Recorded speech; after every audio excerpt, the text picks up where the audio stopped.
Bugun juda muhim savolni oddiy tilda tushuntirib beraman. Pensiya jamg'armasiga murojaat qilish kerakmi yoki hamma narsa avtomatik bo'lib ketganmi? Bu masala faqat pensiyaga chiqayotgan odamga emas, ishlayotgan har bir fuqaro, ota-onasiga qarayotgan farzandlar, nogironligi bor shaxslar, boquvchisini yo'qotgan oilalar va hatto hali yosh bo'lgan ishchilarga ham tegishli. Chunki pensiya masalasida bitta noto'g'ri qadam, bitta yo'qolgan hujjat yoki bitta tekshirilmagan ish staji kelajakda har oy oladigan pulingizga bevosita ta'sir qiladi. Shuning uchun videoni oxirigacha ko'ring. Men bugun qachon pensiya jamg'armasiga borish kerak? Qachon shart emas? Nimalar o'zgargan? Qaysi holatlarda odamlar eng ko'p adashadi? Hujjatlarni qanday tayyorlash kerak? Pensiya miqdoriga nimalar ta'sir qiladi? Barchasini batafsil tushuntiraman. Kanalga hozirroq obuna bo'ling, videoga like bosing. Chunki bu ma'lumot sizga yoki yaqinlaringizga juda kerak bo'lib qolishi mumkin. Avvalgi yillarda pensiya masalasi deyildi deguncha ko'pchilikning ko'z oldiga qog'oz papkalar, mehnat daftarchasi, arxivdan ma'lumotnoma olish, tashkilot yurish, navbat kutish, stajingiz topilmadi, maoshingiz bo'yicha ma'lumot yo'q degan gaplar kelardi. Odam pensiya yoshiga yetganda o'zi pensiya jamg'armasiga borar, ariza yozar. Ish stajini tasdiqlovchi hujjatlarni olib kelar. Ba'zan 20-30 yil oldingi ish joyini qidirar edi. Agar korxona yopilib ketgan bo'lsa, arxivga borish kerak bo'lardi. Agar hujjatlarda familiya, ism, otasining ismi yoki tug'ilgan sana boshqacha yozilgan bo'lsa, yana qo'shimcha tasdiqlar talab qilinardi. Hozir esa tizim ancha raqamlashtirildi. Ko'p ma'lumotlar elektron bazalarda yuritiladi. Ish haqi, soliq to'lovlari, ijtimoiy soliq, rasmiy ish joylari haqidagi ma'lumotlar davlat organlari bazalarida ko'rinadi. Ayrim holatlarda pensiyaga chiqish bo'yicha ma'lumotlar avtomatik tekshiriladi. Fuqaro myPOK.gov uz orqali yoki pensiya jamg'armasi tizimlari orqali ma'lumot olishi mumkin. Ya'ni hozir oldingiga qaraganda yengillik ko'p. Lekin bu yerda eng muhim joy bor.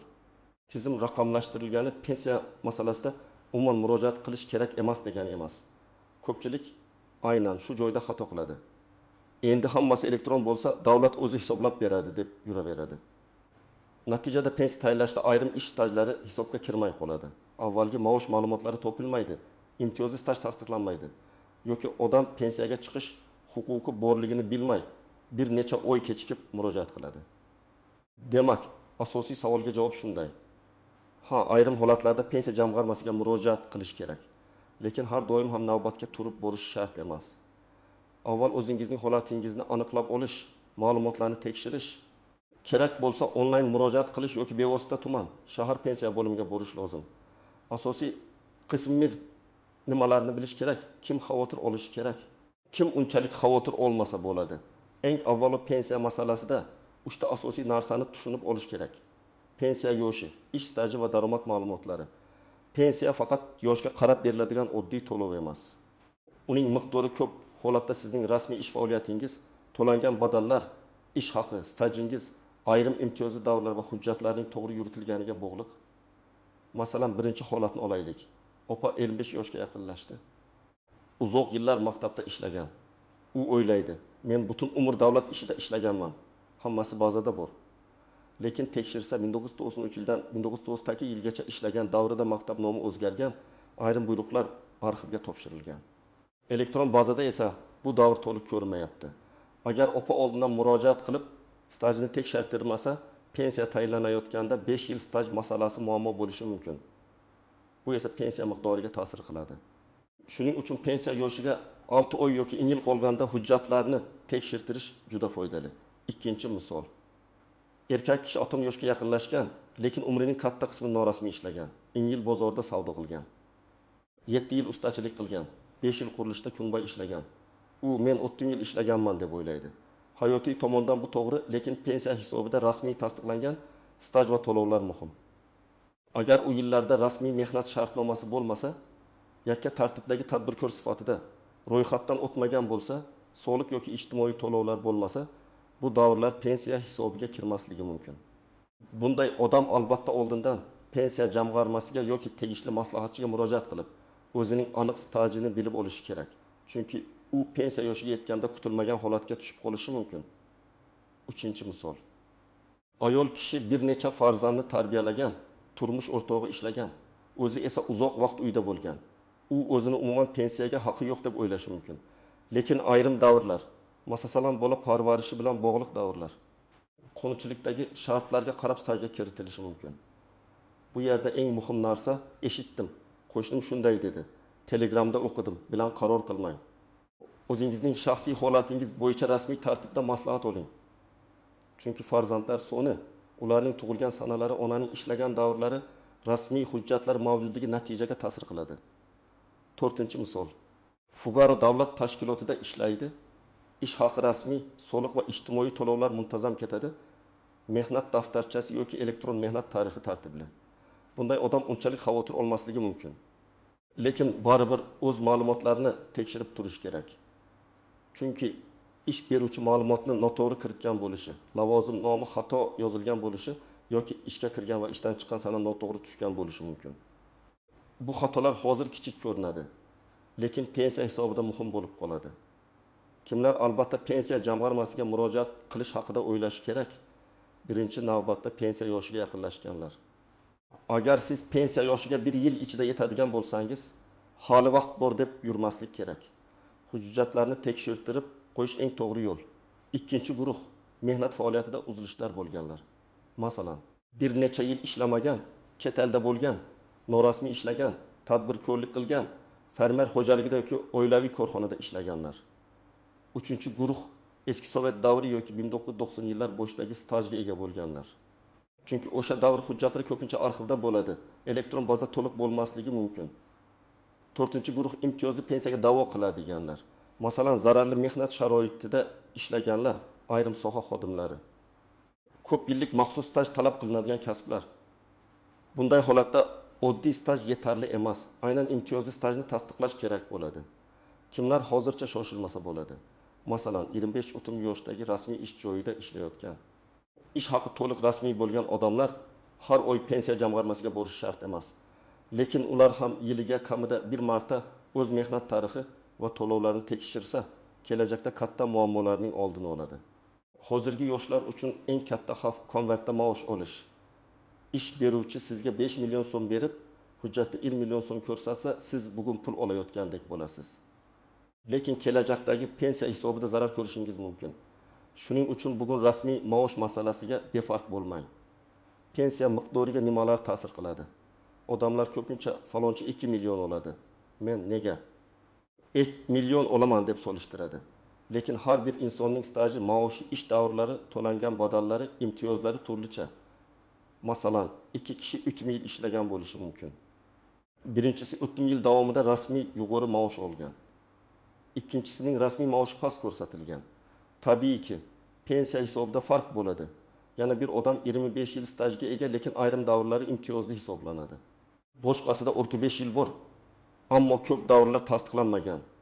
Natija boshqacha chiqadi. Endi eng ko'p uchraydigan xatolarni ko'rib chiqamiz. Birinchi xato, pensiya yoshiga yetgandan keyin ham ariza bermay yurish. Ko'pchilik pensiya avtomatik tushadi deb o'ylaydi.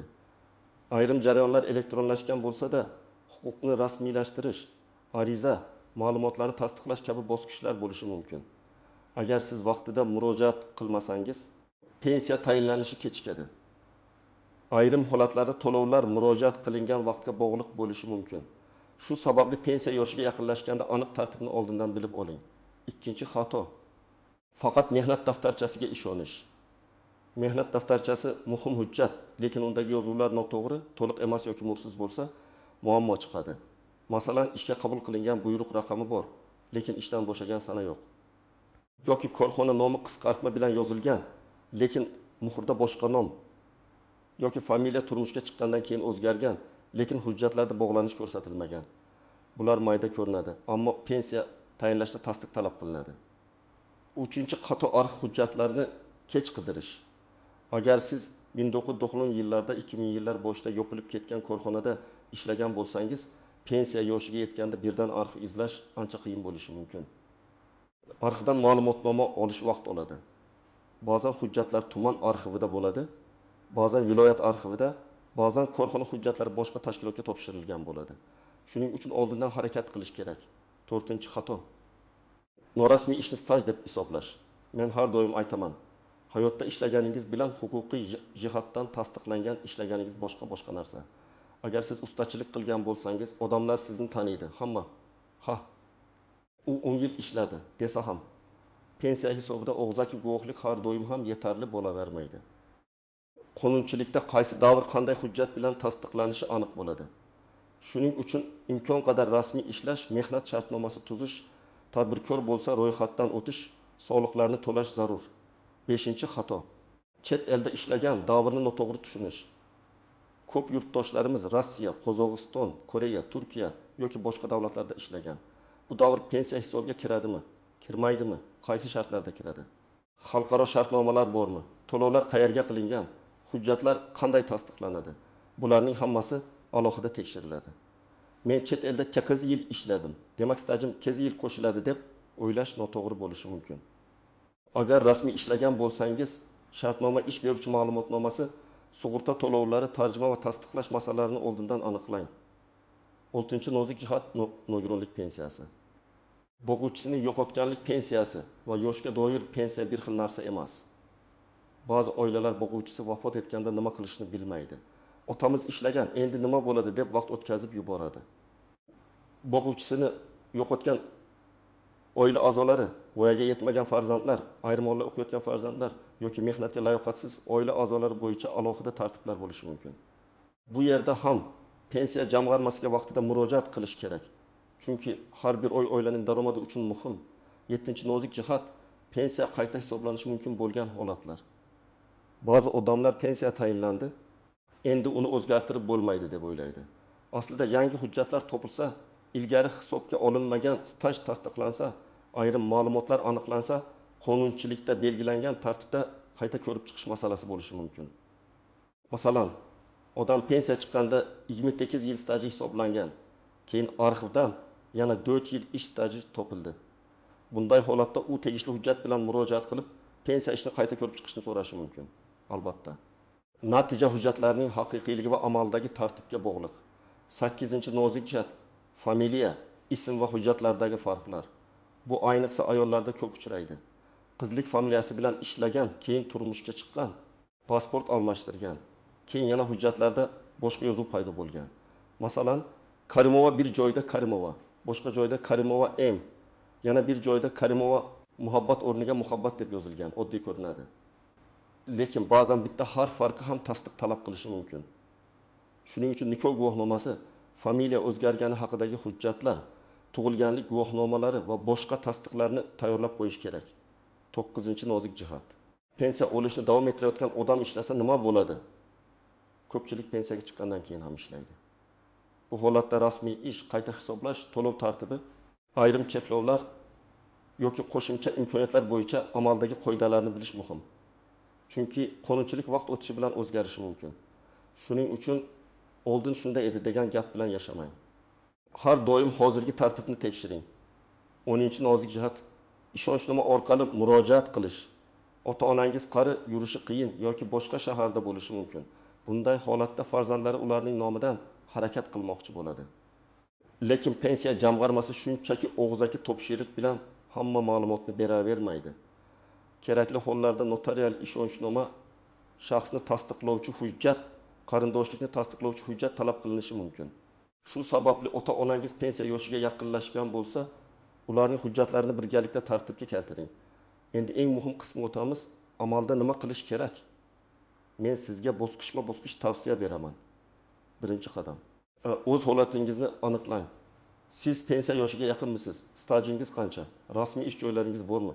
Mehnat daftarchangiz bormi? Elektron mehnat tarixingiz to'g'rimi? Oldin yopilgan korxonalarda ishlaganmisiz? Chet elda ishlaganmisiz? Familiyangiz o'zgarganmi? Agar mana shu savollardan bittasiga ha desangiz, ma'lumotlarni tekshirish kerak. Ikkinchi qadam, hujjatlarni yig'ing. Eng asosiy hujjatlar odatda shaxsni tasdiqlovchi hujjat. Mehnat daftarchasi yoki mehnat faoliyatini tasdiqlovchi ma'lumotlar, ish haqi haqida ma'lumotnomalar, arxiv ma'lumotnomalari, harbiy xizmatga oid hujjatlar, ta'lim davri bilan bog'liq hujjatlar, farzandlar tug'ilganlik guvohnomalari, nikoh yoki familiya o'zgarishini tasdiqlovchi hujjatlar bo'lishi mumkin.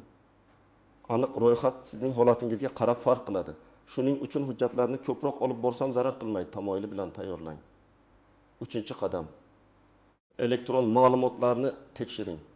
imkoningiz bo'lsa my.gov.uz tegishli davlat xizmatlari portali yoki pensiya jamg'armasining rasmiy axborot kanallari orqali o'zingiz haqingizdagi ma'lumotlarni ko'ring. Agar elektron tizimda ish stajingiz ko'rinmasa, bu hali u butunlay yo'q degani emas. Bu faqat uni tasdiqlash kerak bo'lishi mumkin degani. Lekin agar oldindan bilsangiz, vaqt yutasiz. 4-qadam. Ish beruvchingiz bilan ma'lumotlarni solishtiring. Agar hozir ishlayotgan bo'lsangiz, kadrlar bo'limidan mehnat shartnomangiz ishga qabul qilingan sana lavozim buyruqlar to'g'ri kiritilganini tekshiring. Buxgalteriyadan rasmiy ish haqi va to'lovlar bo'yicha ma'lumotlarni aniqlang. Agar sizning rasmiy maoshingiz juda past ko'rsatilayotgan bo'lsa, bu kelajakdagi pensiya hisobiga salbiy ta'sir qilishi mumkinligini tushuning. 5-qadam. Arxiv masalasini oldindan hal qiling. Agar eski korxonada ishlagan bo'lsangiz, o'sha korxona hozir bormi? Nomi o'zgarganmi? Hujjatlari qayerga topshirilganini aniqlang. Tuman yoki shahar arxiviga so'rov yuborish kerak bo'lishi mumkin. So'rovda ism, familiya, tug'ilgan sana, ishlagan taxminiy davr, korxona nomi, lavozim, bo'lim nomi kabi ma'lumotlarni aniq yozing. Men bir joyda ishlaganman, topib bering deb umumiy yozilsa, javob topilishi qiyinlashadi. 6-qadam. Pensiya jamg'armasiga murojaat qiling. Buni ikki xil yo'l bilan ko'rish mumkin. Onlayn tartibda yoki bevosita tuman, shahar bo'limiga borib. Agar savolingiz oddiy bo'lsa, avval telefon. Rasmiy sayt yoki davlat xizmatlari orqali ma'lumot oling. Agar hujjatlar murakkab bo'lsa, eski staj, arxiv, imtiyozli pensiya, chet el staji, familiya farqi kabi masalalar bo'lsa, bevosita borib maslahat olish foydaliroq. 7-qadam. Murojaatingizni yozma shaklida qoldiring. Juda muhim maslahat. Faqat og'zaki gap bilan cheklanib qolmang. Agar siz pensiya tayinlashni, qayta hisoblashni, stajni qo'shishni, ma'lumotni tekshirishni so'rasangiz, yozma ariza qoldiring yoki elektron murojaat yuboring. Arizada nimani so'rayotganingiz aniq bo'lsin. Masalan, falon yillardagi ish stajimni pensiya hisobiga kiritish masalasini ko'rib chiqishingizni so'rayman. Pensiya miqdorimni qayta hisoblash uchun ilova qilingan arxiv ma'lumotnomasini inobatga olishingizni so'rayman. Pensiyaga chiqish huquqim yuzasidan stajimni oldindan tekshirib berishingizni so'rayman. Arizangiz nusxasi qabul qilingan sana yoki elektron murojaat raqamini saqlab qo'ying. 8-qadam. Javobni diqqat bilan o'qing. Agar pensiya jamg'armasi sizga javob bersa, uni shunchaki rad etishdi deb tashlab qo'ymang. Javobda nima sabab ko'rsatilganini o'qing. Hujjat yetishmayaptimi? Staj tasdiqlanmadimi? Ma'lumotnomada xato bormi? Qonunchilikdagi talabga mos kelmayaptimi? Sababni tushunsangiz, keyingi harakatingiz aniq bo'ladi. Ba'zan bitta qo'shimcha ma'lumotnoma bilan masala hal bo'ladi. 9-qadam. Kerak bo'lsa shikoyat qiling yoki yuqori turuvchi organga murojaat qiling. Agar siz qaror noto'g'ri deb hisoblasangiz, hujjatlaringiz yetarli bo'lsa, lekin hisobga olinmagan bo'lsa, belgilangan tartibda qayta murojaat qilish, yuqori tashkilotga yozish yoki sud tartibida huquqingizni himoya qilish imkoniyati bo'lishi mumkin. Men bu yerda darrov sudga yuguring demayman. Avval hujjatlarni tartibga keltiring, yozma javob oling, sababni aniqlang, keyin huquqiy yo'lni tanlang. 10-qadam. Ota-onangiz va yaqinlaringiz hujjatlarini ham tekshiring.